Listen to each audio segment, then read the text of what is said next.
আজ রান্না করে দেখাবো কুমড়ো শাক। সেই জন্য আমি এখানে কুমড়ো শাকটাকে কেটে জল দিয়ে পরিষ্কার করে ধুয়ে রেখেছি। তারপর গ্যাস অন করে কড়াই দিয়েছি পরিমাণ মতো সরষের তেল, ফোড়নে দিলাম অল্প কালো জিরে আর কয়েকটা চেরা কাঁচা লঙ্কা। ফোড়নটা ভাজা ভাজা হয়ে যাওয়ার পর এর মধ্যে দিচ্ছি একটা মিডিয়াম সাইজের পেঁয়াজ কুচি। প্রথমে পেঁয়াজ কুচিটাকে বেশ খানিকক্ষণ সময় ধরে ভেজে নেব। তারপর কুমড়ো শাকটা এর মধ্যে ছেড়ে দেব। আর কুমড়ো শাকটাকে তো আগে থেকে পরিষ্কার করে ধুয়ে জলটাকে ঝরিয়ে নিয়েছিলাম।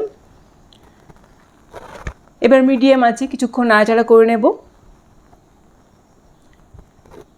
তারপর এর মধ্যে দেব পরিমাণ মতো লবণ আর অল্প একটু হলুদের গুঁড়ো। এবার নাড়াচাড়া করে ভালোভাবে মিশিয়ে দেব। এরপর গ্যাসের আঁচ কমিয়ে ঢাকা দিয়ে ঢেকে রাখবো 5 মিনিট।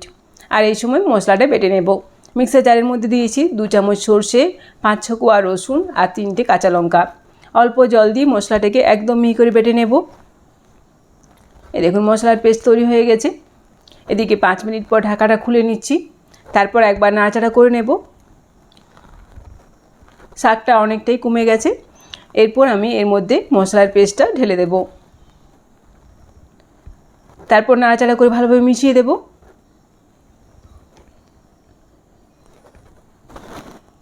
মিক্সার গ্রাইন্ডারে জারের মধ্যে অল্প একটু জল নিই, সেই জলটা আমি এর মধ্যে ঢেলে দেব। এর সঙ্গে দেব অল্প একটু চিনি। তারপর একবার নাড়াচাড়া করে ভালোভাবে মিশিয়ে দেব।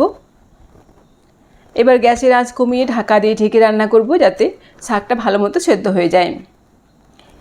কিছুক্ষণ পর ঢাকাটা খুলে নিচ্ছি। শাকটা কিন্তু বেশ ভালো মতো সেদ্ধ হয়ে গেছে।